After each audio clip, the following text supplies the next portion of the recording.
Zach Kassian signed a contract extension with the Edmonton Oilers on January 29th, worth $12.8 million for an average annual salary of $3.2 million. There is a lot to like about the contract.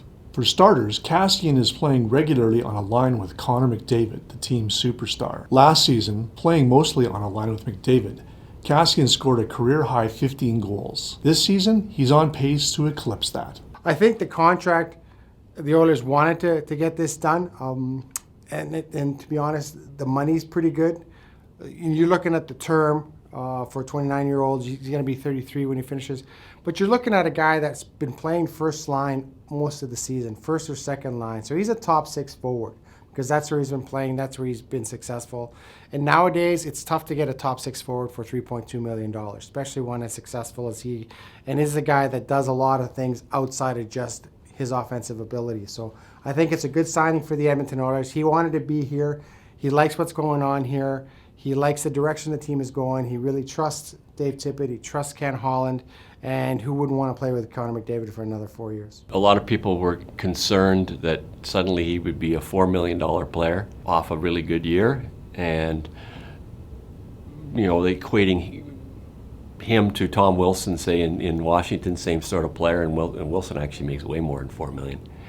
But they got Zach at $3.2 million. That's a third-line NHL player today. A $3 million player is like a third-line center makes $3 million, as Ryan Strome did, say, before he went to the Rangers. So Kassian is known for playing a physical, aggressive brand of hockey, but he also has the skating and puck-handling abilities to complement a player such as McDavid. Zach Kassian has proven himself in the last couple of years anyway to be such a valuable player that can play up and down the lineup. Kassian is one of those rare players that has size, speed, and have pretty good hands. And I think he also reads the game pretty well. That was his thing coming into the league. I think a lot of people, when he was drafted so high by the Buffalo Sabres, I think everyone looked at him and said, this guy is a prototypical future NHLer. This is what everyone wants in a hockey player. They want a guy that's big, that's fast, that's strong, and has that toughness. And he pretty much checked off all the boxes when it came to the type of hockey player, prototypical hockey player that today's day and age wants. And obviously he had some struggles and he had some things he had to deal with. But now he's really come out the other side of that, and he's maintained that size and that strength and that skating ability, and he has that grit, and he's able to play with guys like McDavid and Draisaitl because he's able to think the game at that same level. And I think that's the tough part. You can say, well, he's playing with Draisaitl and McDavid, but you have to be able to kind of think the game like those guys do, think the game like at the speed that those guys do. And Kassian does that. He gets in good spots. He reads the play very well. He knows where he has to go to have McDavid and Draisaitl and whoever else he's playing with.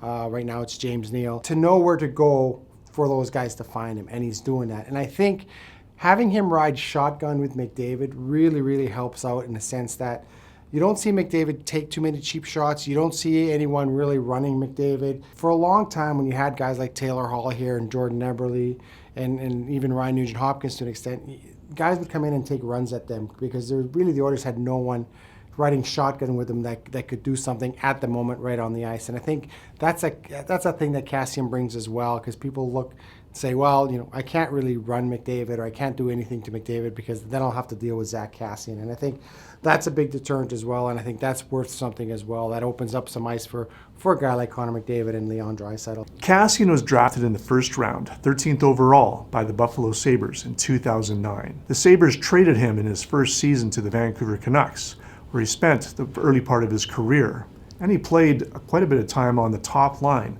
with stars Henrik and Daniel Sedin. He was successful there for a time with the Sedins. They thought they had found a guy to be able to play with Sedins, and I think that goes back to being able to read the game very well and understand where he needs to be, at what point he needs to be, and having the ability to get there at that time.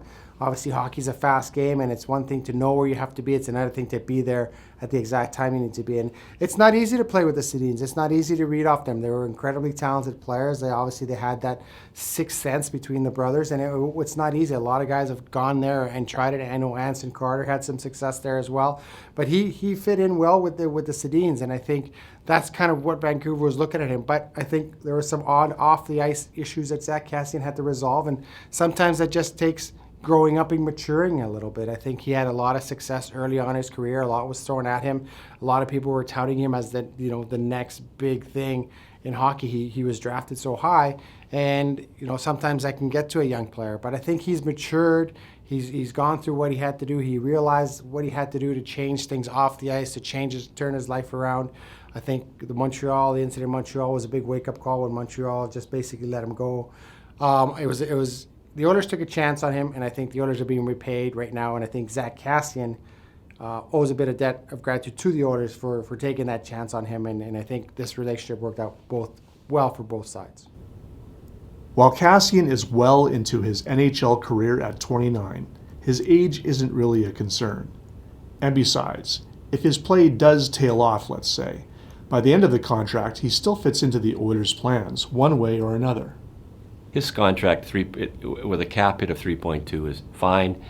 It's 3.5 million in terms of salary and bonuses the first 3 years, and only 2.3 million the fourth year.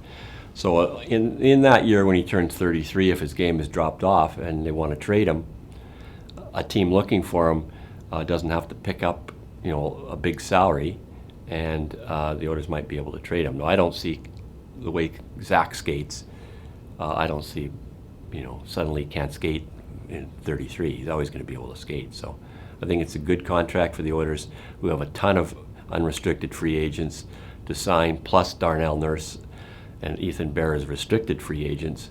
And, that contract will fit just fine. It'll be interesting because usually your hands are the first to go, and then your feet, because we've seen that in time before. Once you're a good skater, you're probably always a good skater. Maybe you lose a step or things.